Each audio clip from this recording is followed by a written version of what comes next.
এই গোটা অঞ্চল হলো বাংলা অঞ্চল। এই গোটা অঞ্চলের মানুষের মাতৃভাষা হলো বাংলা ভাষা। এই বাংলা অঞ্চলে ব্রিটিশরা ভারতবর্ষ দখল করার প্রাক্কালে শুধুমাত্র বাংলা অঞ্চলে ছিল ৮০,০০০ শিক্ষা প্রতিষ্ঠান। এইরকম এক ব্যাপক শিক্ষা ব্যবস্থা গোটা ভারতবর্ষে চলমান ছিল। আর যার মূল ভিত্তি ছিল ইসলাম, যার মূল বুনিয়াদ ছিল কোরআন সুন্নাহ।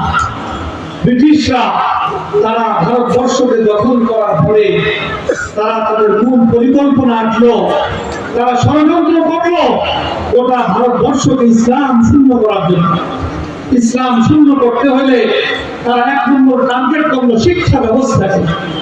কোরআন সুন্নাহ ভিত্তিক ইসলাম ধর্ম ভিত্তিক যে শিক্ষা ব্যবস্থা চলমান ছিল, এই শিক্ষা ব্যবস্থাকে সমূলে ধ্বংস করা। আরেকদিকে ধর্মহীন সেকুলার শিক্ষা ব্যবস্থা ভারতবর্ষে চাপিয়ে দেওয়া, এটা ছিল তার ষড়যন্ত্রের, ব্রিটিশদের ষড়যন্ত্রের মূল একটা বিষয়। তো তারা এই বিষয়ে অনেকটা সফলতা অর্জন করলো।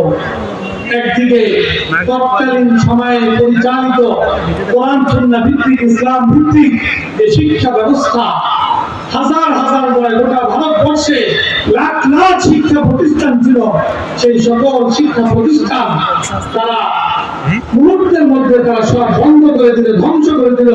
এভাবে ওই প্রতিষ্ঠানগুলো তৎকালীন সময়ে ওয়াক্ফ সম্পত্তির মাধ্যমে পরিচালিত ছিল।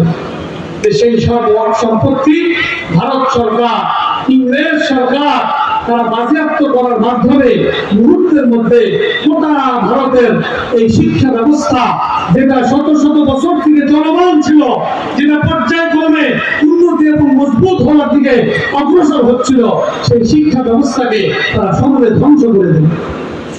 অপরদিকে তারা ভারতবর্ষে দেশের মধ্যে একটা শিক্ষা ব্যবস্থা তো থাকতে হবে।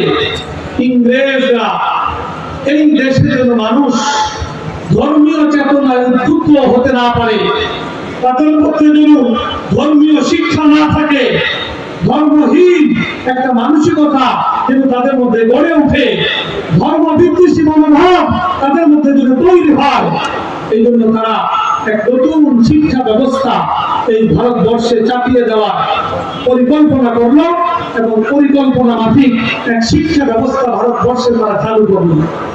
যেই শিক্ষা ব্যবস্থা সম্পর্কে ইংরেজরাই মন্তব্য করলো যে আমরা ভারতবর্ষে এমন এক শিক্ষা ব্যবস্থা চালু করেছি, এই শিক্ষায় যারা শিক্ষিত হবে তারা চেহারা সুরাত আকার আকৃতিতে ভারতীয় হয়েও তার চিন্তা চেতনা এবং মন মস্তিষ্ক হবে ইংরেজ।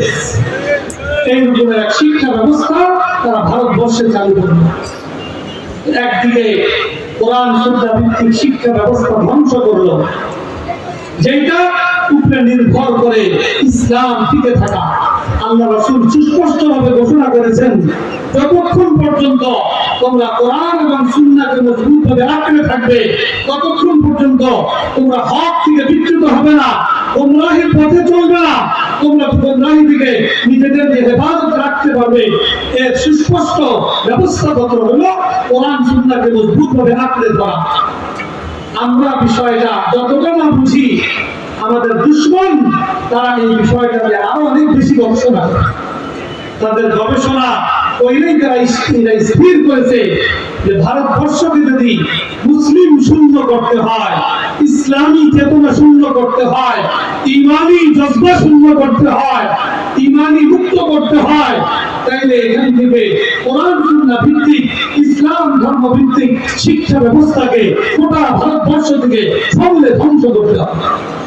এর বিপরীতে ধর্মহীন সেকুলার শিক্ষা ব্যবস্থা এই অঞ্চলে এটাকে বাস্তবায়ন করতে হবে, চাপিয়ে দিতে হবে। ইংরেজরা এই দুই ব্যবস্থা, একদিকে কোরআন সুন্নাহ ভিত্তিক শিক্ষা ব্যবস্থাকে বন্ধ করলো, আরেকদিকে ধর্মহীন সেকুলার শিক্ষা ব্যবস্থা এই ভারতবর্ষে চালু করলো।